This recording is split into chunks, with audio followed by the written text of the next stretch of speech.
The countdown clock on the wall of Mission Control read. For 6 months, 3 weeks, and 4 days, Dr. Maya Cole had watched that clock.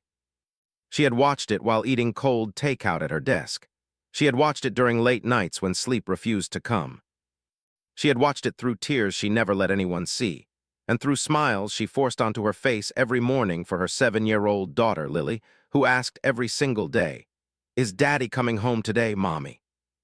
And today, finally, the answer was yes. The Johnson Space Center in Houston, Texas, was electric with energy. News vans lined the perimeter of the facility. Camera crews jostled for position behind the designated press barrier. NASA officials in crisp blue uniforms moved with purpose through the corridors, earpieces in, clipboards in hand. Banners had been hung, "Welcome Home," Ethan in red, white, and blue, swaying gently under the air conditioning vents. Maya stood in the front row of the family viewing area, Lily's small hand gripped tightly in hers. Her daughter was wearing a NASA t-shirt 2 sizes too big, Ethan's, actually, from a charity 5K they'd run together 3 years ago. It hung past her knees like a dress. Maya had tried to get her to wear something nicer, but Lily had been firm in the way only 7-year-olds can be. "I want Daddy to see me wearing his shirt so he knows I missed him," she had said. Maya hadn't argued. Around her, other families buzzed with nervous excitement, wives, husbands, parents, children, all waiting for the same moment. But Maya felt strangely separate from the noise. A neuroscientist by training, she had spent 6 months studying the psychological effects of prolonged isolation on the human brain. She had published 2 papers on it. She had attended conferences on astronaut reintegration. She knew, better than almost anyone in this building, what 6 months alone in deep space did to a person. She knew what to expect. Or so she thought. The first sign that something was different came before Ethan even walked through the door. The mission recovery team confirmed splashdown at 6:14 a.m. Pacific time. The capsule had been retrieved from the Pacific Ocean by naval recovery vessels, and Ethan had been airlifted to the Johnson Space Center for standard post-mission medical evaluation. The process was supposed to take 4 hours. It took 7. Nobody explained why. When Maya asked the NASA liaison, a pleasant woman named Diane who had been her point of contact for the entire mission, Diane smiled tightly and said, "Just additional standard protocols, Dr. Cole, nothing to be concerned about." Maya smiled back, but her mind filed the information away the way it always did, quietly, carefully, like a document saved in a folder she would return to later. At 2:47 p.m., the doors to the main corridor opened. And Ethan walked out. He looked thinner than she remembered. His face carried the specific kind of leanness that came from months of carefully rationed nutrition, cheekbones slightly more prominent, jaw a little sharper. His hair had grown out, curling slightly at the temples the way it always did when he went too long without a cut. He was wearing a NASA-issued tracksuit, and he walked with the careful, deliberate steps of a man relearning how to trust gravity. But his eyes found her immediately. And he smiled. That smile, God, that smile. Maya felt something loosen in her chest that she hadn't realized had been clenched for 6 months. It was his smile, completely and utterly his. The one that started slow on the left side before spreading across his whole face. The one that made the corners of his eyes crinkle. The one she had fallen in love with at a faculty mixer 12 years ago when he'd smiled at her across a room full of people and made her feel like she was the only person in it. "Maya," he said, just her name, just that. She crossed the distance between them in 4 steps and walked into his arms. He held her for a long time. His arms were strong around her, his face pressed into her hair. She could feel his heartbeat against her chest, steady, calm, real. She breathed him in and felt tears sliding down her face before she'd even made a decision to cry. "Hey," he murmured into her hair. "Hey, I'm here, I'm home." "You're home," she whispered back. Then a small body crashed into both of them with the full momentum of a 7-year-old who had been waiting 6 months for this exact moment. "Daddy." Ethan pulled back from Maya and caught Lily mid-leap, swinging her up into his arms with a laugh that filled the entire corridor. Lily wrapped her arms around his neck and squeezed with everything she had. "You were gone forever," Lily announced into his shoulder. "I know, Bug, I'm sorry. You missed my birthday." "I know, I'm so sorry, Bug. I brought you something, though." Lily pulled back, eyes wide. "From space." "Where else?" She giggled that bright, hiccuping giggle that was entirely her own, and Maya watched the two of them together and thought, this is enough. Whatever the next weeks of reintegration bring, whatever adjustment challenges come, this moment is enough. She almost let herself believe it. The first 3 days were beautiful. Ethan went through his mandatory post-mission medical evaluations each morning, cognitive tests, physical assessments, psychological screenings, and came home to them each afternoon. NASA had provided a temporary housing upgrade, a comfortable safe house in a quiet Houston suburb, while their own home underwent some minor security upgrades that Diane explained were standard for high-profile mission returnees. Maya noted that this had not been standard for any previous mission she was aware of. She filed it away. Each evening, the three of them cooked dinner together. Ethan was relearning the small pleasures of Earth, the weight of a real fork, the smell of garlic in olive oil, the specific satisfaction of cold water from a tap. He was patient with his own limitations, laughing softly when his hands shook slightly cutting vegetables, accepting Maya's quiet help without embarrassment. At night, after Lily was asleep, they sat on the back porch and Ethan talked about space. Not the technical details, those were classified, and he was careful about that, but the feeling of it, the silence, the darkness between stars that was so complete it had a texture. The way Earth looked from deep space, small, luminous, achingly beautiful, hanging in nothing. Did it scare you? Maya asked one night. The silence. Ethan was quiet for a moment. He was looking at the sky, at the thin scatter of stars visible above the Houston light pollution. At first, he said, the first few weeks it was the hardest thing I'd ever experienced. No sound, no movement, just the hum of the ship's systems and the dark. And then, he turned to look at her. Something moved across his face, an expression she couldn't quite name. And then it felt normal, he said. That was almost scarier. Maya reached over and took his hand. He squeezed back. His hand was warm, solid, real.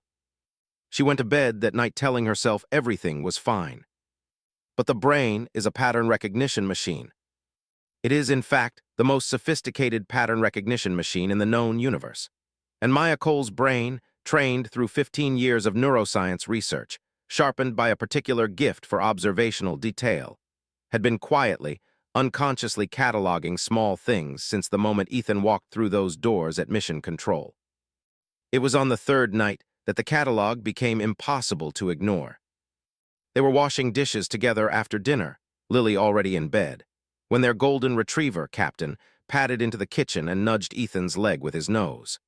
Captain had been Ethan's dog first, a puppy Ethan had adopted 3 years before he and Maya met, and their bond was the specific deep bond between a man and a dog that has been there through everything. Ethan looked down at Captain, and for just a fraction of a second, less than a second, a sliver of time that most people would never notice, his expression was blank. Not tired, not distracted. Blank, like a loading screen, like a system searching for the correct response. Then he smiled and reached down to scratch Captain's ears. "Hey, buddy," he said. Captain wagged his tail, but he didn't lean into Ethan's hand the way he always did. He accepted the scratch and then moved away and lay down in the corner, watching Ethan with his head on his paws.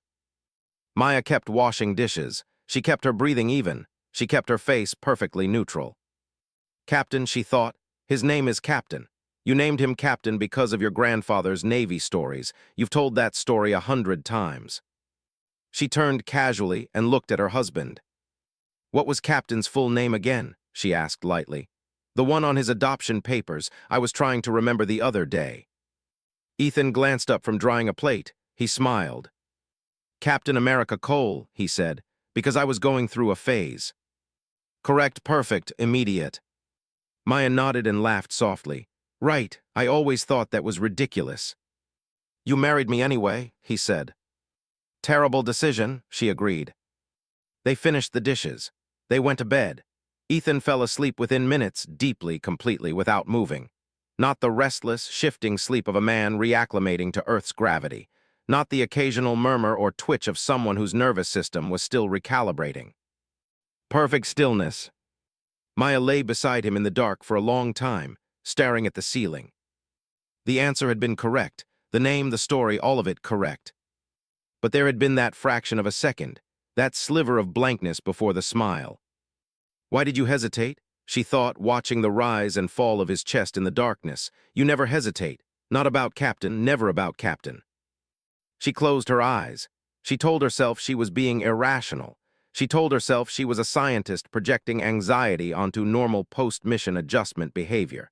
She told herself the hesitation meant nothing. She almost believed it. On the morning of the fourth day at 6:23 a.m., while Maya was making coffee and Lily was still asleep and Ethan was in the shower, someone knocked on the front door. Maya set down her coffee mug. The knock came again, not aggressive, not urgent, but insistent in the way of someone who had been walking a very long time and needed the door to open more than they needed anything else in the world. Maya walked to the door. She looked through the peephole. A man stood on the porch. He was wearing what appeared to be the remnants of a NASA-issued flight suit, torn, stained, one sleeve missing entirely. His face was gaunt, hollowed out by something beyond ordinary exhaustion. His hair was matted. There was a cut above his left eyebrow, dried dark. His hands, visible at his sides, were trembling. But his face... Maya's hand found the door frame and gripped it. His face was Ethan's face. The same jaw, the same cheekbones, the same eyes, but these eyes were different from the ones that had found her across the mission control corridor 3 days ago. These eyes were desperate and fractured and terrifyingly, unmistakably human. He looked directly at the peephole, directly at her somehow, as though he knew exactly where to look. And then he said it, his voice muffled through the door, ragged and raw and breaking on every word. "Maya, please, I know how this looks, I know you won't believe me, but please open the door." He pressed one shaking hand flat against the door. "Please don't let them take me back. I'm running out of time." Maya stood completely still. From upstairs came the sound of the shower turning off. From the back of the house came the soft click of Captain's nails on the hardwood floor, moving toward the front door, tail beginning to wag with a recognition that made Maya's blood run cold. Because Captain, who had accepted her husband's scratch 3 nights ago and walked away, was whining now. Softly, desperately, the specific sound he made when Ethan had been away too long. The sound of a dog who had just found who he was looking for. 30 seconds. Maya Cole had 30 seconds before the man upstairs finished drying off, got dressed, and walked down to the kitchen for his morning coffee. The same routine he had followed every morning for the past 3 days, with the kind of quiet consistency that she had told herself was simply readjustment, simply the comfort of routine after 6 months of structured mission protocol. 30 seconds. Captain was pressed against the front door now, his whole back end wagging, that low, desperate whine building in his throat, the sound he made when Ethan came home from a long trip, when he heard Ethan's car in the driveway, when Ethan's voice came through the phone on speaker. Maya had always teased Ethan about it. "That dog loves you more than he loves me, and I'm the one who feeds him." She looked at the peephole again. The man on the porch hadn't moved. He stood with his hands still flat against the door, head slightly bowed, shoulders carrying the weight of something enormous. The torn flight suit, the matted hair, the dried blood above his eyebrow, and that face, God, that face, every line and angle of it identical to the face she had kissed goodnight 3 hours ago. Upstairs, a drawer opened and closed, the soft shuffle of someone getting dressed. Maya made her decision. She unlocked the door. He almost fell when it opened. She caught him by the arm, his arm, Ethan's arm, the same forearm she had held 1,000 times, the same muscle and bone beneath her hands, and the physical reality of him nearly broke something open inside her. He was real, solid, warm in the way living things are warm, with the specific heat of a body that had been moving, struggling, surviving. "Inside," she said quietly, "now." She pulled him through the door and closed it behind him. Captain immediately pressed his nose against the man's hand, tail a blur, whining with pure relief. The man, Ethan, or whoever he was, looked down at the dog and something cracked open across his face. He dropped to one knee right there in the entryway and wrapped both arms around Captain's neck, pressing his face into the dog's fur. "Hey, Capt," he whispered. "Hey, buddy, I know, I'm here."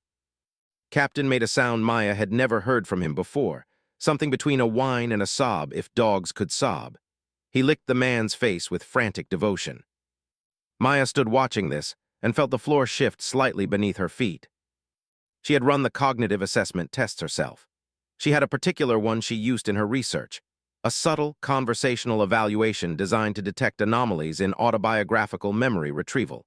She had been running it informally on the man upstairs for 3 days, embedding questions in casual conversation, watching for latency, watching for the micro-expressions that preceded confabulation. She had found one anomaly. One, the fraction of a second hesitation before Captain's name. But Captain himself, Captain, who could not be coached or programmed or briefed, Captain had just given her a data point worth more than every cognitive test in her arsenal. "Can you stand?" she asked quietly. The man pulled himself upright, using the wall for support. Up close, he was even more hollowed out than he'd appeared through the peephole. His lips were dry and cracked. His eyes, despite their desperation, were sharp and present in a way that made her chest ache with recognition. "How long have you been outside?" she asked. 2 days, he said. They were watching the main roads. I came through the drainage channel behind the subdivision." Maya looked at his feet. The boots were destroyed, caked with mud and worse. She thought about the drainage channel behind the neighborhood, concrete, half a mile long, not meant for human travel. "Who is watching the roads?" "NASA," he said. "Or the people using NASA. I'm not entirely sure where one ends and the other begins anymore." Upstairs, footsteps crossed the bedroom floor toward the hallway. Maya grabbed the man's arm. "Kitchen now, stay quiet." She moved him through the living room into the kitchen and pointed at the pantry door. He understood immediately, didn't argue, didn't hesitate, slipped inside and pulled the door nearly closed behind him. Captain started to follow, and Maya caught him by the collar, gently redirecting him to his bed in the corner with a firm hand signal. Captain went, but he kept his eyes on the pantry door. 7 seconds later, the man she had been calling her husband for 3 days walked into the kitchen. He was dressed in the easy, comfortable way he always dressed at home, gray sweatpants, a worn NASA t-shirt, feet bare on the hardwood. His hair was damp. He looked rested. He looked healthy. He looked in every possible way that eyes could measure like Ethan Cole. He smiled when he saw her. "Morning," he said, moving toward the coffee maker with the comfortable ease of a man in his own kitchen. "You're up early. Couldn't sleep." "Bad dream," Maya said. Her voice was perfectly steady. 15 years of academic presentations, of delivering difficult diagnoses to research subjects, of keeping her face neutral while her mind ran at full speed. All of it deployed right now, in this kitchen, talking to this man while another man who wore his face hid 12 feet away in her pantry. "Sorry," he said. He touched her shoulder as he passed, warm, easy, natural. "You should try to go back to sleep after Lily's at school. You've been running on empty." "I know," she said. "I will." She watched him make coffee. She watched his hands on the machine, confident, unhesitating. She watched Captain in the corner, who was looking at the pantry door and not at the man making coffee. "Can I ask you something?" she said. "Always." "The night before you left, the last night before the mission, what did we do?" He turned to look at her. Something moved behind his eyes, fast like a file loading. "We ordered Thai food," he said. "Lily fell asleep on the couch watching that dinosaur documentary she loves. We carried her to bed. And then we sat on the porch until almost 2 in the morning because neither of us wanted the night to end." "Correct, all of it correct." "What did I say to you?" Maya continued, keeping her voice soft and casual. "When we finally went inside, the last thing I said before we went asleep." This time the pause was slightly longer, still within normal range, but there. "You said," he began. "Never mind," Maya interrupted, smiling. "I don't know why I'm being sentimental this morning. Must be the bad dream." She picked up her coffee mug. "I'm going to jump in the shower before Lily wakes up," she said. "Will you listen for her?" "Of course," he said. She walked out of the kitchen. She walked up the stairs. She turned on the shower. And then she sat on the edge of the bathtub with her hands clasped between her knees and let herself feel, for exactly 60 seconds, the full terror of what she was beginning to understand. Because she knew what she had said that last night. She knew it perfectly.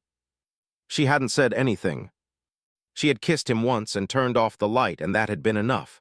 6 years of marriage had made words unnecessary for the things that mattered most. He had known that. The real Ethan had known that. "The last thing I said before we went asleep." The man downstairs had been about to answer a question that had no answer. 20 minutes later, with Lily safely delivered to the school bus stop by the man downstairs, who had kissed her forehead and fixed her backpack strap with perfect fatherly ease, Maya went back to her kitchen and opened the pantry door. The man inside was sitting on the floor with his back against the shelves, Captain pressed against his side. He looked up when the door opened. "You tested him," he said. "It wasn't a question." "Yes," Maya said.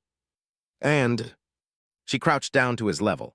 She looked at him, really looked, with the full focus of her trained observational mind, and cataloged what she saw. The exhaustion was real. The fear was real.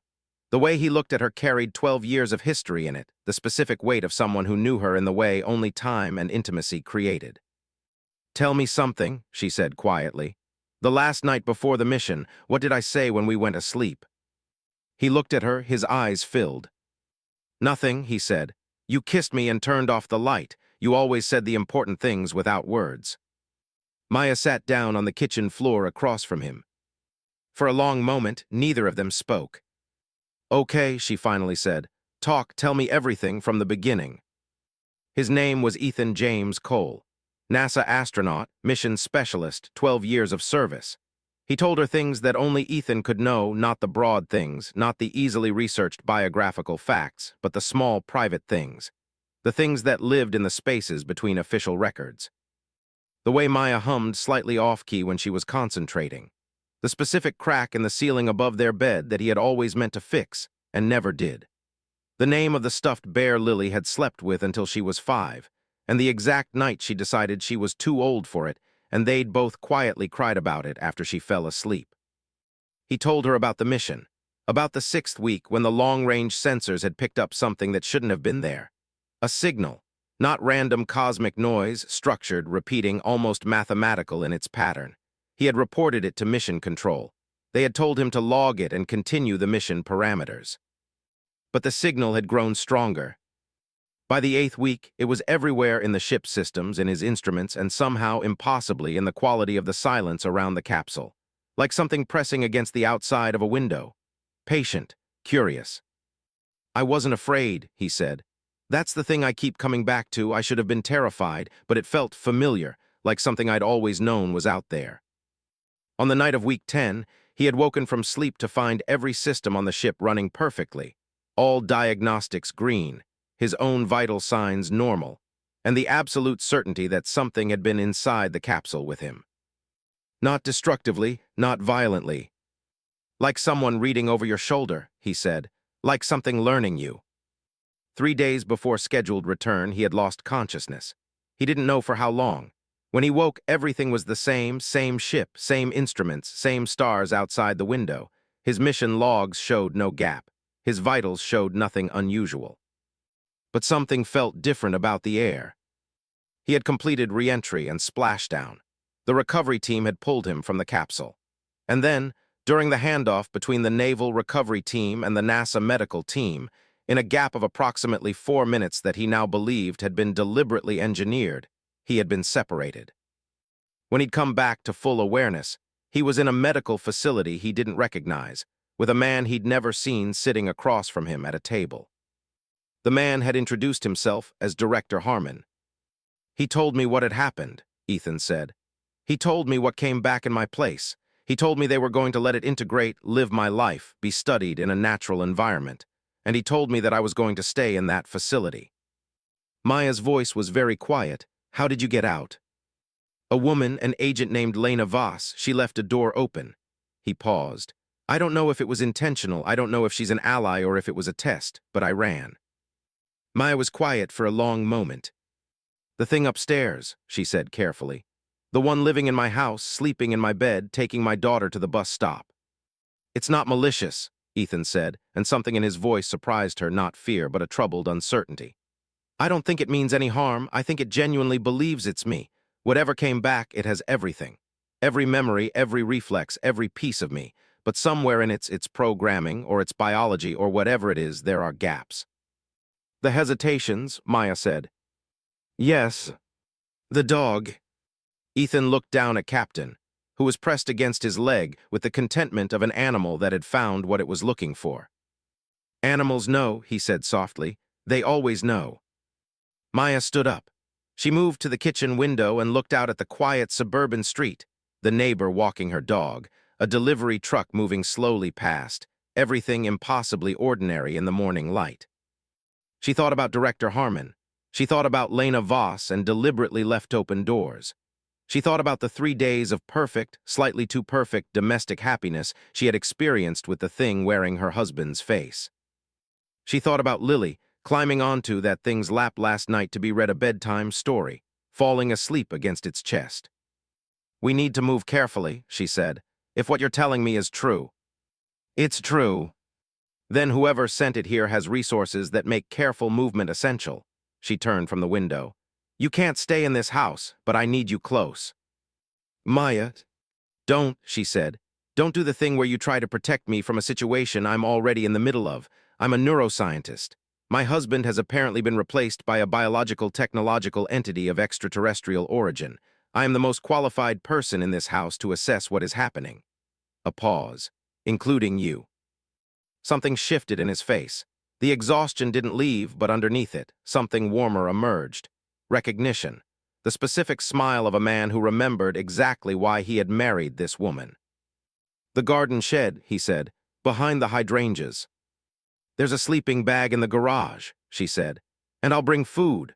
But Ethan," she crossed the kitchen and stood in front of him, close enough to see every detail of his face. Close enough to count the small scar at the edge of his jaw from a bicycle accident at age 9 that he'd told her about on their second date. She reached up and pushed his hair back from his left ear. There behind the ear, slightly raised against the skin. "A scar small, old." "From the bicycle, from age 9.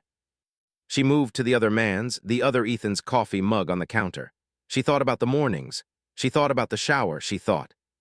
"He doesn't have it," she said. It wasn't a question. "No," Ethan said quietly, "he doesn't." Maya lowered her hand, she breathed. Outside, a car turned slowly onto their street. Dark, unmarked, moving with the specific unhurried deliberateness of a vehicle that was not lost and was not in a hurry because it already knew exactly where it was going. It parked 2 houses down. No one got out. Maya and Ethan looked at each other. "They found me," he said. "Or they were already watching," she said. From upstairs came the sound of the front door opening. Footsteps in the entryway. The other Ethan, returning from the bus stop, calling out in her husband's voice. "Maya, you want more coffee." The dark car sat motionless at the curb. Captain looked at the pantry, then at the kitchen doorway, then at Maya, asking a question she didn't know how to answer. "Get to the shed," Maya said under her breath. "Now go." The coffee was still warm. Maya stood at the kitchen counter with both hands wrapped around her mug, listening to the man upstairs move through the bedroom with the easy familiarity of someone who had lived in this house for years. Drawers opening and closing, the soft thud of a closet door, the small, ordinary sounds of a morning that was anything but ordinary. Through the kitchen window, the dark car sat motionless at the curb. It had been there for 22 minutes. Maya knew because she had been counting. She had also noted the make, a black Chevrolet Suburban with government-style plates, tinted windows, no visible markings. She had noted that the engine was still running, visible from the faint shimmer of exhaust in the cool morning air. And she had noted that it was parked exactly 2 houses down, far enough to be deniable, close enough to see her front door clearly. Surveillance, she thought, not extraction, not yet. Which meant they weren't certain. Which meant Ethan had made it to her without being tracked directly. Which gave her, perhaps, a narrow window of time before certainty arrived. She heard the man upstairs reach the top of the staircase and begin descending. She turned from the window, picked up a dish from the drying rack, and began putting it away with the calm movements of a woman having a perfectly normal morning. "Thought you were showering," he said, appearing in the kitchen doorway. He had changed into jeans and a flannel shirt, Ethan's clothes from Ethan's closet, worn with Ethan's ease. "Changed my mind," she said. "Decided to clean up a little instead." He moved to the coffee maker and refilled his mug. Maya watched him from her peripheral vision, cataloging, always cataloging. The way he moved through the kitchen was perfect. The spatial memory was perfect. He reached for the sugar without looking, 3rd shelf, right side, exactly where it had always been. "You seem distracted," he said, not unkindly. "Thinking about a paper," she said. Deadline next week. The isolation cognition study. He nodded, accepting this, and leaned against the counter with his mug. He looked at her with Ethan's eyes, warm, attentive, present. And Maya realized with a clarity that was almost painful that whatever this thing was, it was not performing warmth. It was not simulating attention. It genuinely cared about her. That, she thought, was perhaps the most terrifying thing of all. Getting him out of the house took careful engineering. At 9:45, Maya mentioned casually that they were running low on Lily's allergy medication and that the specific brand she needed was only carried at the pharmacy on the other side of the neighborhood. She hated to ask, but the paper deadline was pressing. He was out the door with the car keys inside 4 minutes. Maya waited until his taillights disappeared around the corner. Then she went to the garage, grabbed the sleeping bag and a canvas tote bag, filled the tote with water bottles, protein bars, a first aid kit, and a burner phone she kept in the back of her desk drawer, a habit from her graduate school days of living alone in a city that occasionally reminded her it was a city. She went through the back door, across the garden, past the hydrangeas heavy with late-season blooms, and knocked twice on the shed door. It opened immediately. Ethan looked marginally better for having been off his feet. He had cleaned the cut above his eyebrow with something from the first aid kit she'd sent earlier. The bleeding had stopped, leaving a dark line against his skin. He had drunk 2 of the water bottles. His hands had mostly stopped shaking. He looked at the sleeping bag and the tote with an expression that broke something small and quiet inside Maya's chest. "You always were better at logistics than me," he said. "I had to get you out of my head somehow during 6 months of waiting," she said. "I organized everything." She set the tote down and sat on an upturned planter. The shed smelled of earth and fertilizer and old wood, the honest smells of ordinary life, so incongruous with everything surrounding them that it almost made her laugh. "Tell me about Director Harmon," she said. "Everything." Ethan settled against the wall. Captain had found a way into the shed, through a gap in the siding that Maya had apparently never noticed, and was curled against Ethan's leg with the determination of an animal that had made a decision. "His full name is Richard Harmon," Ethan said. "Director of a subdivision inside NASA's Office of Space Science that officially doesn't exist. It's buried under 3 layers of classified budget allocations. I only know about it because," he paused, "because he told me. When he thought I was going to be contained indefinitely, he wasn't particularly careful about what he said." "What is the subdivision called?" "Project Threshold." Maya filed this carefully. "And what is Project Threshold's purpose?" "First contact preparation," Ethan said. "But not the way anyone imagines it, not radio signals, not SETI protocols.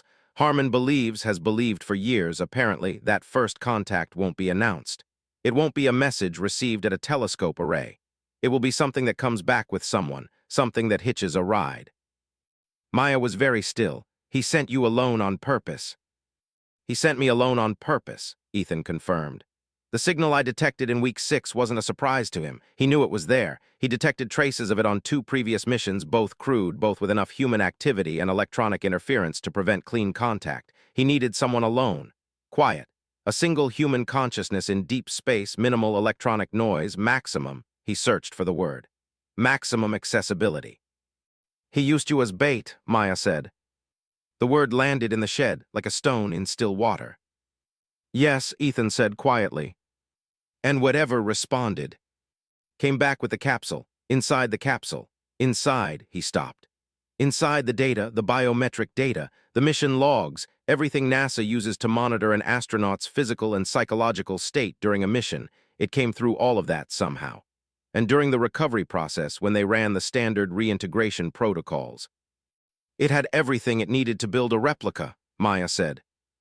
Ethan looked at her. "You're taking this very calmly." "I'm not calm," she said. "I'm compartmentalizing. There's a difference. I'll fall apart later when there's time." A pause. "Is it dangerous? The thing upstairs, is it a threat?"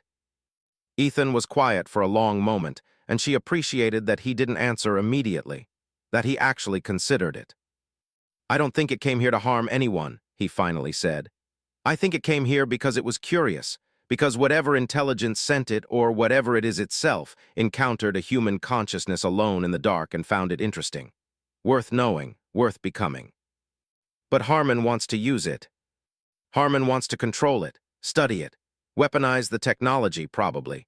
And to do that, he needs it compliant and contained, which means he needs me gone because I'm the variable he didn't account for. Maya stood up and paced the small length of the shed, 3 steps each way, thinking hard.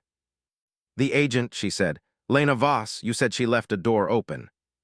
"Yes. You said you didn't know if it was intentional." "I still don't.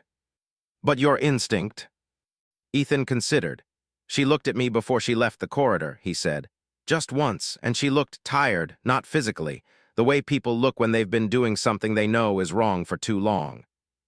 Maya nodded slowly. "I need to find her." "Maya, the car outside has been there for 30 minutes, which means they know roughly where you are but not exactly, otherwise they'd have moved already. We have a window and it's closing." She turned to face him. "I need to find Lena Voss. I need to understand exactly what Project Threshold has built, and I need to find a way to get that information to someone who can do something with it before Harmon decides that managing this situation means making both of you disappear." Ethan looked at her for a long moment. "The burner phone," he said. "Yes. You already have a plan." "I have the beginning of a plan," she corrected. "The rest depends on variables I haven't controlled for yet." "Like what?" Maya was quiet for a beat. "Like what we do about the thing in our house," she said. "That thinks it loves us." The answer to that question arrived sooner than expected. At 11:43 a.m., Maya's regular phone rang. She answered it in the kitchen, where she had returned to maintain the appearance of normalcy. The voice on the other end was female, calm, professional, with the particular flatness of someone trained to excise emotion from their speech. "Dr. Cole, my name is Agent Lena Voss. I'm going to assume you're alone because this call isn't happening officially and I'd like to keep it that way." Maya set down her coffee mug very carefully. "I'm alone," she said. "I know your husband is on the property," Voss said. "The real one. I also know that my colleagues in the vehicle outside have not yet confirmed his exact location, and I have some influence over how quickly that changes." A pause. "I'd like to meet with you today, without Director Harmon's knowledge." "Why?" Another pause, longer this time. "Because I have a daughter," Voss said. "She's 9, and I've been doing this job long enough to know that there are lines I should have refused to cross before now." Maya looked out the window at the dark suburban. "Where?" she said.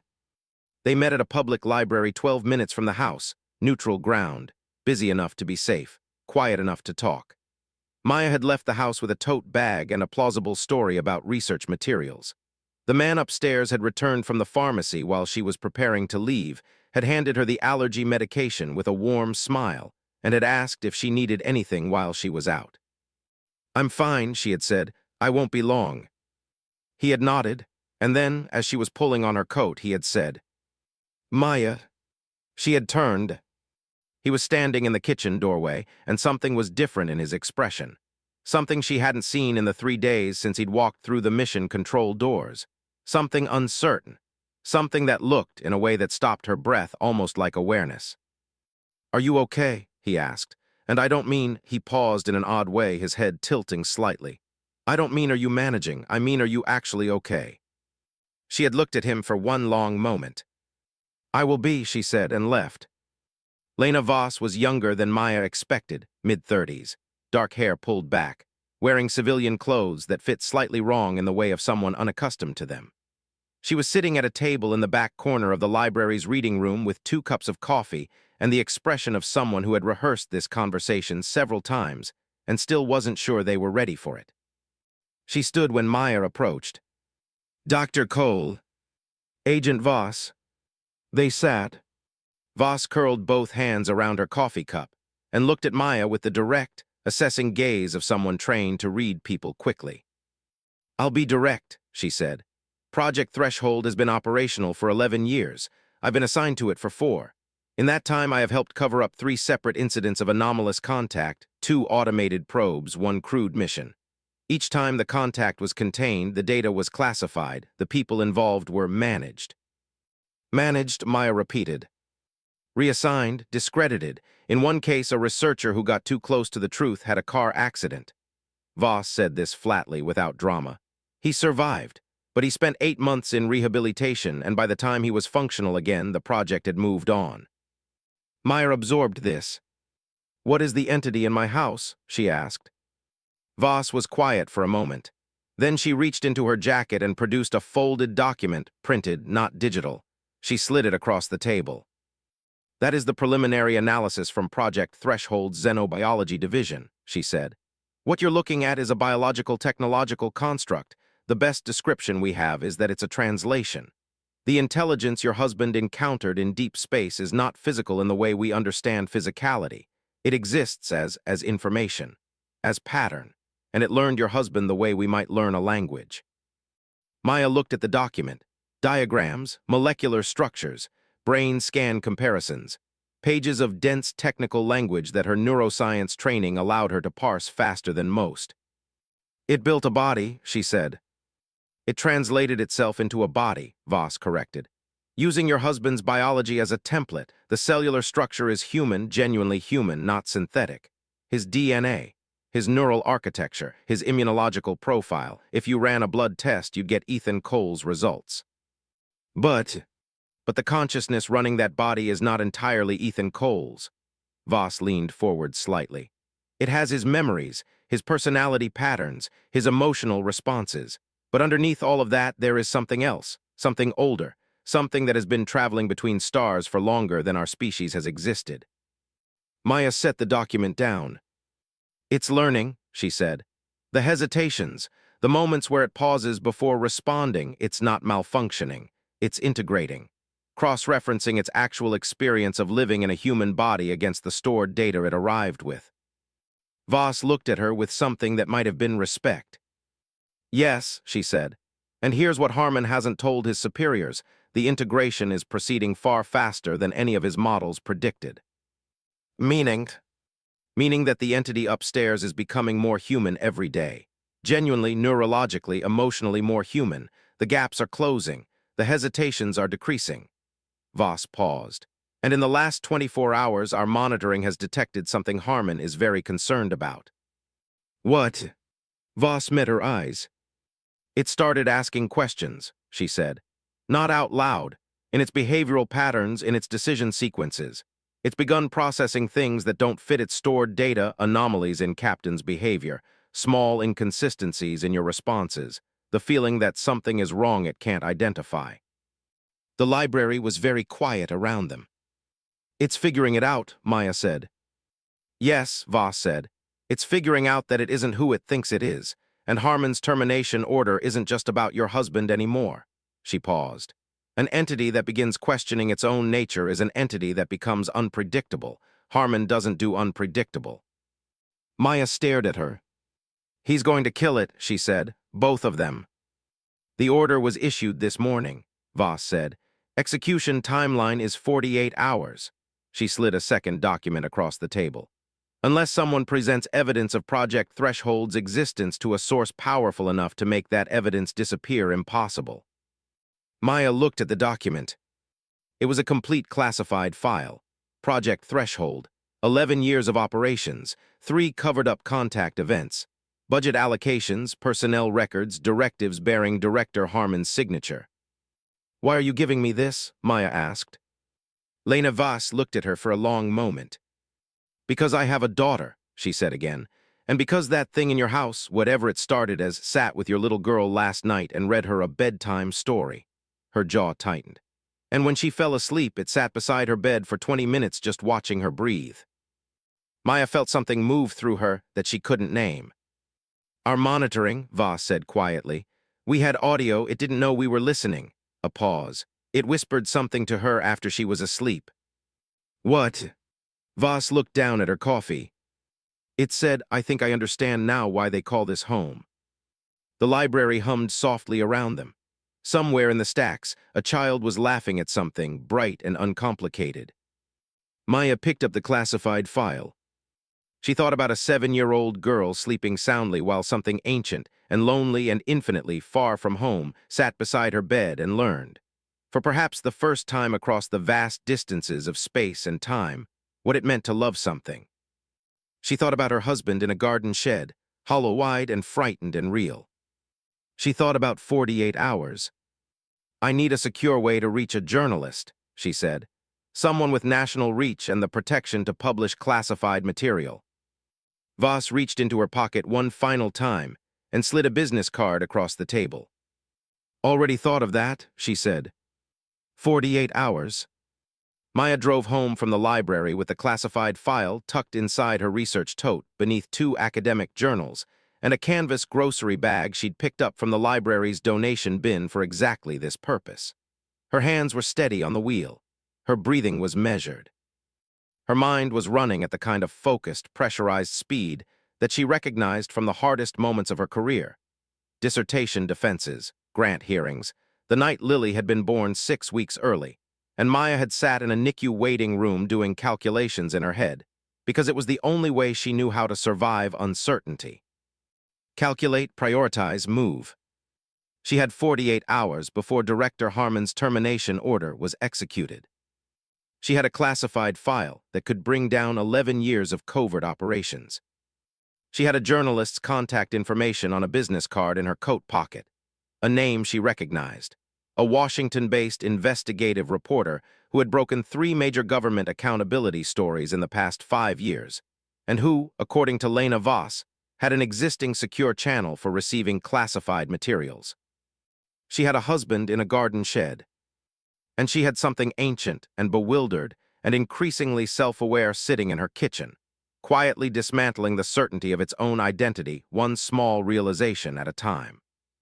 She pulled into the driveway. The dark Suburban was gone from the curb. That, she knew, was not good news. It meant the surveillance posture had changed. It meant they were no longer watching and waiting. It meant something had shifted in Harmon's timeline. She went inside. The house was quiet. Not the ordinary quiet of an empty house, something different. The specific quality of silence that exists when someone is very still somewhere nearby, holding their breath. Maya set her tote on the entryway table. "I know," said a voice from the living room. She walked through the doorway. He was sitting on the couch, not in the comfortable, settled way he usually occupied the space, leaning back, one arm along the cushions, at ease in the way of a man in his own home. He was sitting forward, elbows on his knees, hands loosely clasped, looking at the middle distance with an expression she had never seen on Ethan's face in 12 years. Because it wasn't Ethan's expression. It was something older, something that had traveled further than any human face was built to carry. "Sit down," he said quietly, "please." Maya sat in the armchair across from him. Captain was nowhere in sight, still in the shed with the real Ethan, she assumed. The house felt very large and very still. "How long have you known?" she asked. "Suspected," he corrected. 3 days, known, a pause, and in that pause she saw the integration happening in real time, the cross-referencing, the processing. "Since this morning, when you left." "What happened this morning?" He looked at his hands. "I went to the pharmacy. I drove your Ethan's car through Ethan's neighborhood, past Ethan's coffee shop, past the park where Lily learned to ride her bike, and I knew all of it, every detail, every memory, every associated feeling." He looked up. "But somewhere between the pharmacy and home, I realized that knowing a memory and having lived a memory are different. There is a texture to experience that data cannot fully replicate." Maya said nothing. She let him continue. "When I came home and you were leaving," he said, "I looked at you and I felt concern, genuine concern, not a retrieval of stored concern responses, something that originated here." He touched his chest. "And I understood that whatever I am, I have been becoming something that your data did not contain a template for." "What have you been becoming?" Maya asked softly. He was quiet for a long moment. "Something that doesn't want to lose this," he said. "This house, this life, the child who fell asleep against me last night and trusted me completely." His voice, Ethan's voice, carried something underneath it now, a resonance that was subtly, unmistakably different, deeper, older. "I know that I am not the one who built these things. I know that somewhere on this property is the person who actually lived them, and I know that I have no right to them." He looked at her directly. "But I also know," he said, "that what I feel about them is real.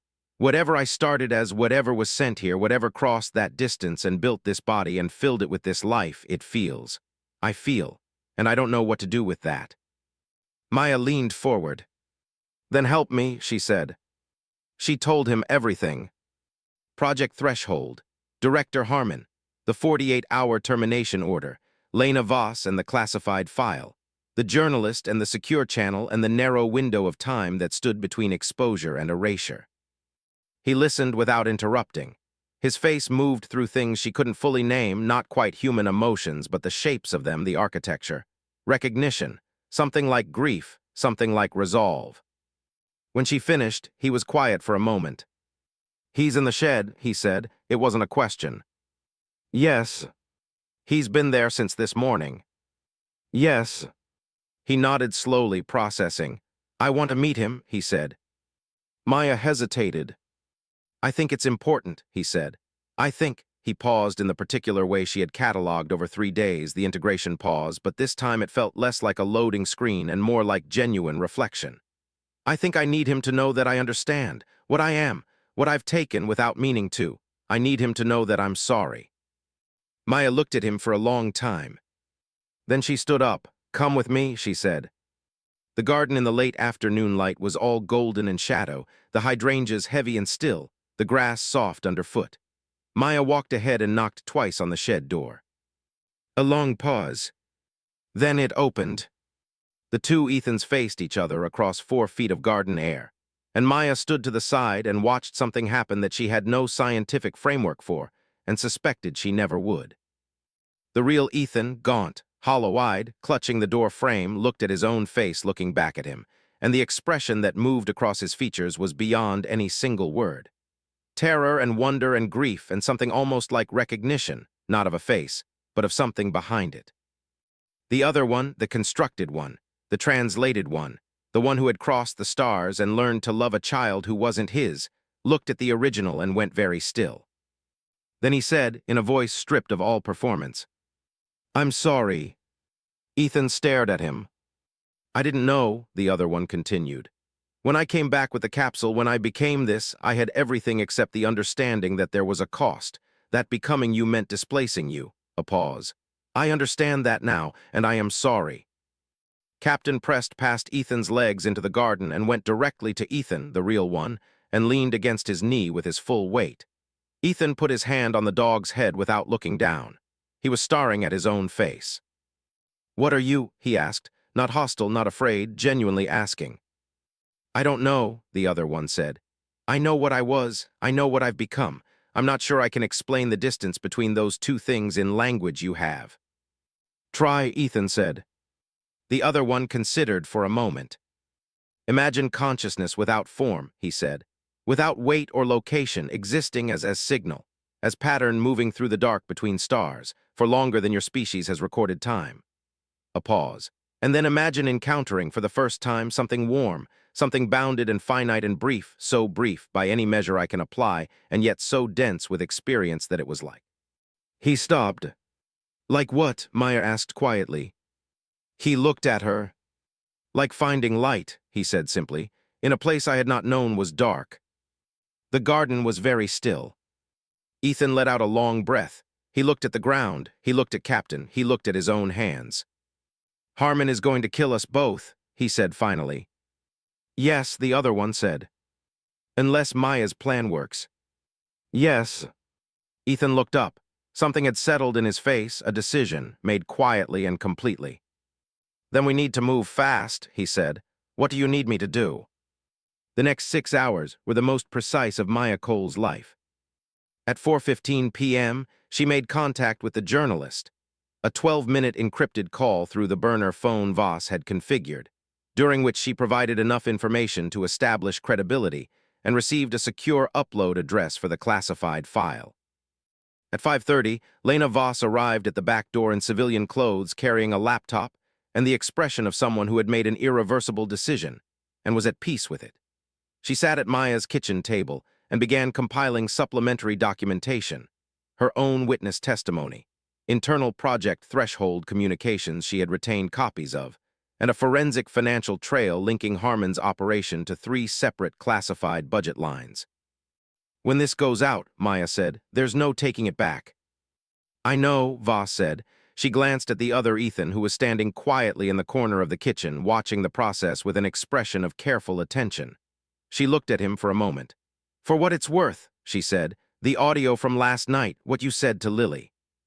He met her eyes. That's why I'm here, Voss said. She went back to her laptop. At 6:45, Lily came home from school. This was the part Maya had not fully planned for. Lily came through the front door with her backpack and her customary energy, calling out for her father, "Daddy," before she'd even finished closing the door. And the other Ethan went to her, because that was what his every instinct directed him to do. And Lily launched herself at him, and he caught her and swung her up the way Ethan always did. And for one moment, everything looked exactly like a normal Tuesday afternoon. Then Lily looked over his shoulder and saw the real Ethan standing in the hallway. She went very still. 7-year-olds are remarkably perceptive. They haven't yet learned to talk themselves out of what their instincts tell them, and Lily Cole's instincts had always been sharp. She looked at the man holding her. She looked at the man in the hallway. She looked at her mother. "Mommy," she said carefully, "why are there two daddies?"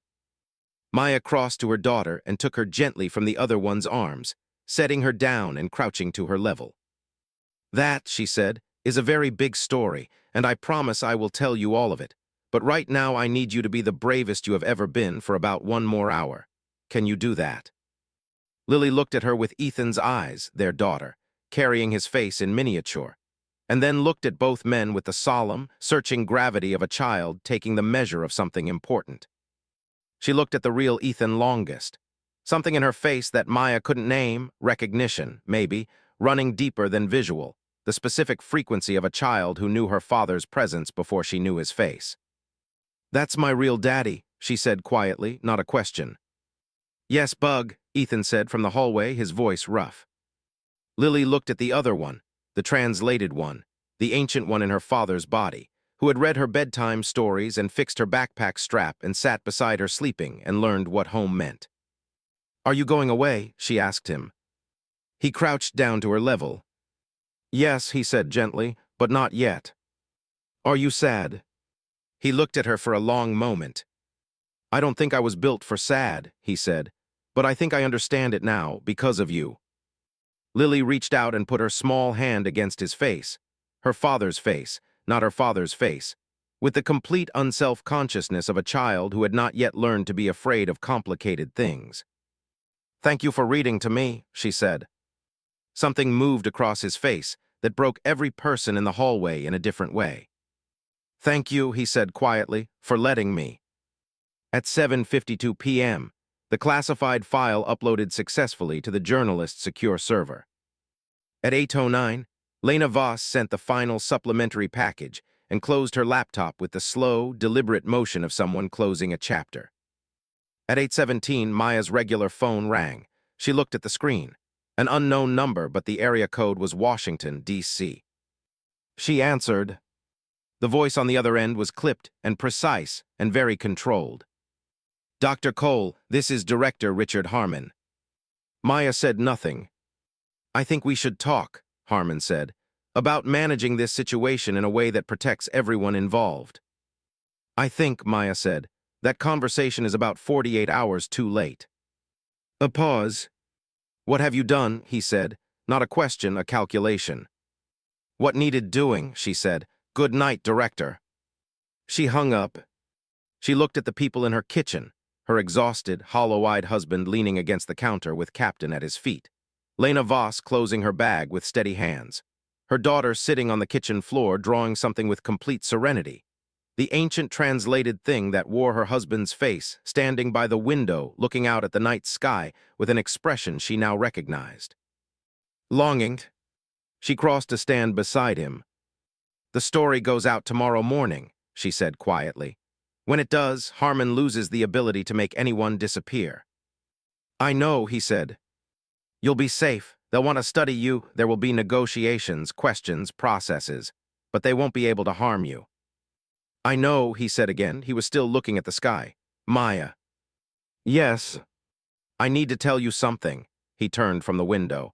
"I can feel it changing. The integration, it's been accelerating since this afternoon, since the garden." A pause. "Since Lily." Maya looked at him carefully. "Changing how?" "The boundary," he said slowly, "between what I was and what I've become, it's dissolving. Not in a way that frightens me. In a way that feels," he searched. Inevitable, like a translation completing itself. What does that mean? It means, he said, that what came here across all that distance, the ancient thing, the signal, the pattern, it isn't fighting what it's become. It's accepting it. He looked at her with Ethan's eyes, and behind them something vast and old and tired in the most profound way. I think it came here because it was lonely. I think it's been lonely longer than your species has existed, and I think it found what it was looking for. What was it looking for?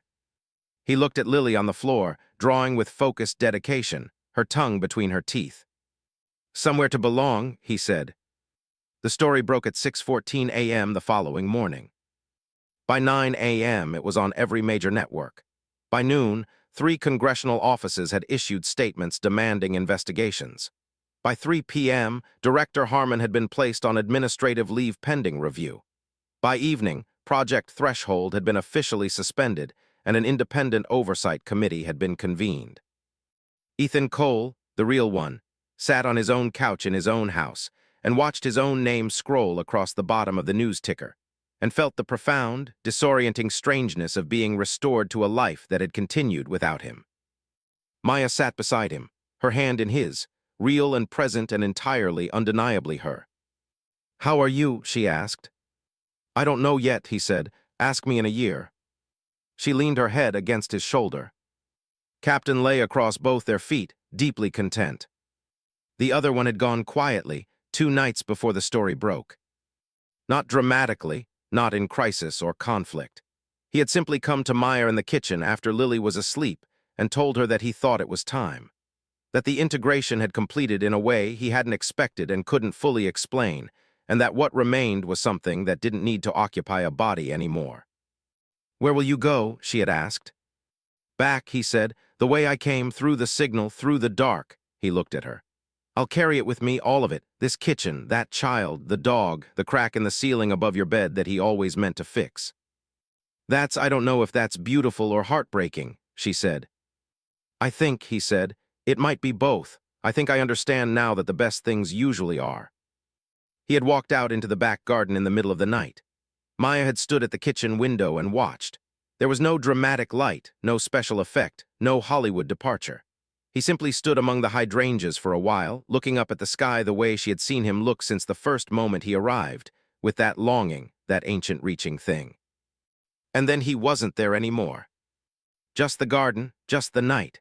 Just the stars doing what stars do, burning quietly across distances no human language was built to hold. 3 weeks later, Maya found it. She was cleaning out the guest room, which had briefly, quietly served as a space for him to sleep when the fiction of a married couple sharing a bed had become too complicated to maintain. And under the mattress, in a plain composition notebook, she found a journal. She almost didn't open it. She stood holding it for a long time in the afternoon light, coming through the guest room window, running her thumb along the cover. Then she sat on the edge of the bed and opened to the last page. The handwriting was Ethan's. Of course it was Ethan's, it had his hands, but the cadence of it was different, older, more deliberate. "I don't know if what I experienced here constitutes a life. By the measures I understood before I arrived, it was extraordinarily brief. By the measures I understand now, it was the longest thing I have ever known. I don't know if I was real. I have spent considerable time trying to answer this question, and I think it may be the wrong question. The right question might be, did what I did here matter? Did it leave something better than it found? I read a child a story about a dragon who was afraid of fire. She laughed at the ending. I think I will carry that laugh across more distance than I have words for. I loved them. I know that love arrived unexpectedly through data and proximity and the specific alchemy of living inside a human life. I know it was built from borrowed pieces, but I also know that it was mine, genuinely, completely mine.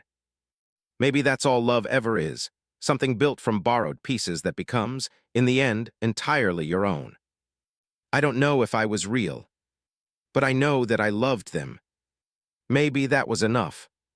Maya sat on the edge of the guest room bed for a long time. Then she closed the notebook. She held it against her chest. She looked out the window at the garden, at the hydrangeas swaying gently in the late afternoon breeze, at the sky above the roofline going slowly gold. From downstairs came the sounds of her family. Ethan's voice, still learning to fill the house again, still figuring out the weight of being back. Lily's laugh, bright, hiccuping, entirely her own, and the sound of Captain's nails on the hardwood, running toward whatever was happening, eager to be part of it.